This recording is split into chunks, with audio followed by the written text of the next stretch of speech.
ವೀಕ್ಷಕರಿಗೆ ನಮಸ್ಕಾರ. ಒಂದು ಪುರಾತನ ಆಗಿರ್ತಕ್ಕಂಥ ದೇವಸ್ಥಾನ ಅಂತಲೇ ಹೇಳ್ಬೋದು. ಇದು ಮಾಗಡಿ ಮುಖ್ಯ ರಸ್ತೆಯಿಂದ 1-1.5 ಕಿಲೋಮೀಟರ್ ದೂರದಲ್ಲಿ ಒಳಗಡೆ ಮಾಚೋಹಳ್ಳಿ ಅನ್ನೋ ಒಂದು ಗ್ರಾಮದಲ್ಲಿ ಇದೆ ವೀಕ್ಷಕರೇ. ಜೋಡಿ ವೀರಭದ್ರೇಶ್ವರ ದೇವಸ್ಥಾನ ತುಂಬ ಚೆನ್ನಾಗಿದೆ ವೀಕ್ಷಕರೇ. ಹೋಗ್ತಾ ಎಂಟ್ರೆನ್ಸ್ನಲ್ಲಿ ರಂಭಾಪುರಿ ಸ್ವಾಮಿಗಳ ದೊಡ್ಡವ್ರದ್ದು ಒಂದು ಇದು ಇದೆ. ಅದೊಂದು ಸ್ಟ್ಯಾಚ್ಯೂ ಅಂತಲೇ ಹೇಳ್ಬೋದು. ಆ ಕಡೆ ಈ ಕಡೆ ಆನಂತರ ಈ ಕಡೆ ಶಿವಕುಮಾರ ಸ್ವಾಮಿಗಳದ್ದಿದೆ. ಮೇಲೆ ದೊಡ್ಡದಾಗಿರ್ತಕ್ಕಂಥ ಶಿವಲಿಂಗ ಇದೆ. ಇಲ್ಲಿ ಹಿಂದೆ ಒಂದು ವೀರಭದ್ರ ದೇವಸ್ಥಾನ ಇದೆ, ವಿಗ್ರಹ ಮುಂದೆ ಒಂದು, ಅದಕ್ಕೆ ಜೋಡಿ ವೀರಭದ್ರೇಶ್ವರ ಅಂತ ಸಹ ಕರೀತಾರೆ. ಅದಷ್ಟೇ ಅಲ್ಲ ವೀಕ್ಷಕರೇ, ಇಲ್ಲಿ ಪ್ರತಿಯೊಂದು ಅಮಾವಾಸ್ಯೆಗೆ ನಾವು ಹೇಳಿಕೊಂಡು ಕಾಯಿ ಕಟ್ತಾರೆ. ಅದ್ರ ಮೇಲೆ ಅವರೇ ಕೊಡ್ತಾರೆ ಅದೆಲ್ಲ. ಆ ಒಂದು ನಮಗೆ ಏನು ಕೆಲಸ ಆಗಬೇಕೋ ಅದನ್ನ ಬರಿಬೇಕು.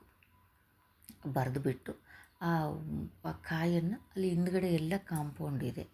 ಆ ಕಾಂಪೌಂಡಲ್ಲಿ ನಾವು ಹೇಳಿಕೊಂಡು ಒಂದು ಅಭಿಷೇಕದ ನೀರು ಹಾಕಿಸ್ಕೊಂಡು 3 ಸುತ್ತು ದೇವಸ್ಥಾನ ಹಾಕಿ ಆ ನಂತರ ಈ ಒಂದು ಕಾಯಿ ಕಟ್ಟಬೇಕು ಅಲ್ಲಿ.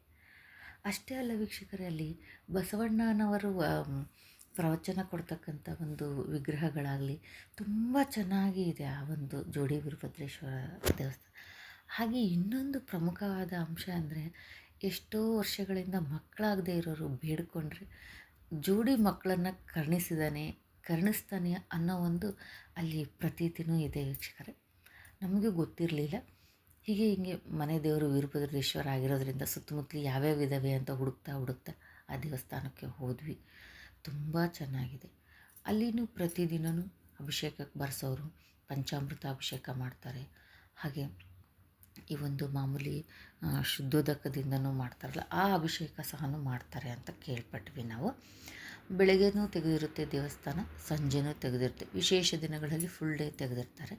ನಾವು ಕಾರ್ತಿಕ ಮಾಸದಲ್ಲಿ ನಾವು ಹೋಗಿದ್ವಿ. ಆದರೆ ತುಂಬ ಚೆನ್ನಾಗಿದೆ ಜೋಡಿ ವೀರಭದ್ರೇಶ್ವರ. ಮುತ್ತಿನ ಅಲಂಕಾರ ಮಾಡಿದ್ರು ಅವತ್ತು ಕಾರ್ತಿಕ ಮಾಸದ ಅಮಾವಾಸ್ಯೆ ದಿನ. ತುಂಬ ಚೆನ್ನಾಗಿದೆ ವೀಕ್ಷಕರೇ. ನಾನು ಕೆಳಗಡೆ ಬಸ್ ನಂಬರ್ಸು ಮತ್ತು ಅಲ್ಲಿ ಅದು ಮುಜರಾಯಿ ಇಲಾಖೆಗೆ ಸೇರಿರೋದು.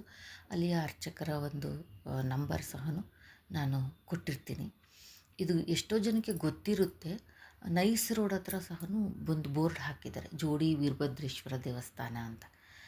ಈ ಕಡೆ ಮಾಗಡಿ ರೋಡ್ ಬರ್ತೀವಲ್ಲ, ಅಲ್ಲಿ ದೊಡ್ಡ ಗೊಲ್ರಟ್ಟಿ ಆದಮೇಲೆ ಅಲ್ಲಿ ಬೋರ್ಡ್ ಇದೆ ನೈಸ್ ರೋಡ್ ಹತ್ರ. ನೋಡಿಕೊಂಡು ಬರ್ಬೋದು ವೀಕ್ಷಕರೇ. ತುಂಬ ಚೆನ್ನಾಗಿರೋ ಒಂಥರ ಹಳ್ಳಿಯ ವಾತಾವರಣ ಇದು. ತುಂಬ ಚೆನ್ನಾಗಿದೆ. ವೀರಭದ್ರೇಶ್ವರ ಗೊತ್ತಲ್ವ, ಅಷ್ಟೇ ಭಯ ಇದ್ದರೂ ಸಹ ಭಕ್ತಿಯಿಂದ ವೀರಭದ್ರೇಶ್ವರನ ದರ್ಶನ ಮಾಡಿ ಅಂತ ಹೇಳ್ತೀನಿ ವೀಕ್ಷಕರೇ.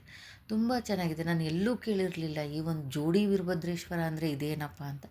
ಹೋಗಿ ನೋಡಿದಾಗೇ ಗೊತ್ತಾಗಿತ್ತು ಅದು.